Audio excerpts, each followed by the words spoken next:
Okay, good morning.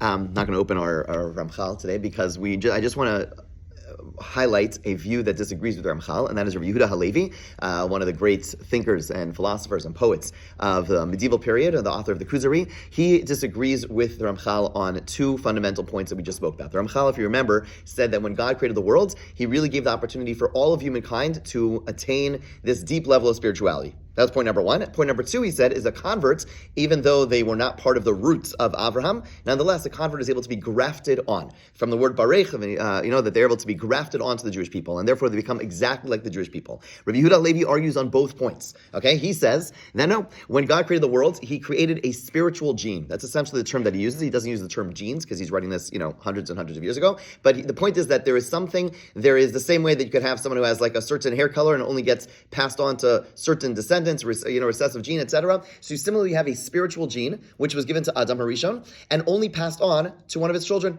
Okay? He had Cain and Hevel, they didn't get it, or maybe Hevel got it, who knows, we don't know, he's not around. But it ultimately went to Shes. And then when you go to the next generations, it goes only to some of those people. When the Torah actually lists the 10 generations from Adam to Noach, it's highlighting the people who had that spiritual gene. And eventually gets passed on from Noach to only one of his children. It doesn't get passed on to all the children, and eventually it finds its way into Avram, and then it goes to Yitzchak, and it goes to Yaakov, and because it consistently passes through those children, and then through the 12 children, it eventually becomes embedded into all of the future children. The point is that according to Yehuda Halevi, we're not the people that chose, as we pointed out according to the Ramchal, that the Jewish people, i.e. our great-great-grandfather Avram, opted in, that Hashem really wanted everyone to opt in. It was only Avram who chose, okay? According to Yehuda Halevi, we are literally the chosen people. God gave us a gene. It's something that we received, and that's the only reason. The reason that Avram, Yitzchak, and Yaakov had this spiritual gene is because God gave it to them. That's point number one. Now,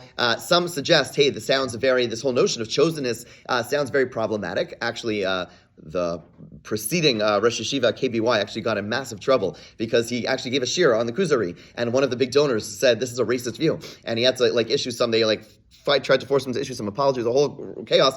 He was quoting Rabbi Yehuda Halevi. The bottom line is Rabbi Yehuda Halevi in that same section talks about what is the role of the Jewish people. He describes it as like the heart to the rest of the rest of the body. He says all of humankind is, if you want to conceptualize it, is like a body. Okay, whereas the Ramchal uses the tree analogy, Rabbi Yehuda Halevi uses the analogy of a body. So you have this nation is the hand, this nation is the nose, this nation is the forehead, whatever.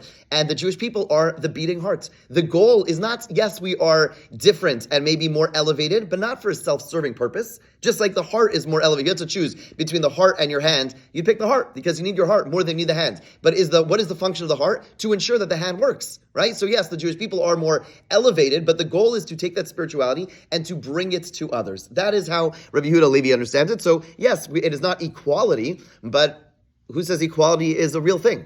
So it's not equality, but the point, just like everyone agreed that the heart is more important than the hand, that's not equal. Okay, that's the reality. But the point is that in terms of its function, the goal of the Jewish people is to serve others, not to be served. And therefore, to call it a racist view, that is not racist either. Okay, the other piece where the Rabbi Yehuda Halevi disagrees is about conversion. This one's much more controversial. Not controversial, it's just, it's harder for us. It doesn't feel fair. But again, fairness is not necessarily something that we believe. We believe that there's justice, but in terms of equality, that's not necessarily going to be the case. We believe that there's absolute justice, but things aren't equal. And Rabbi Yehuda Halevi argues that since it's a spiritual gene, a convert cannot attain the level of a Jew.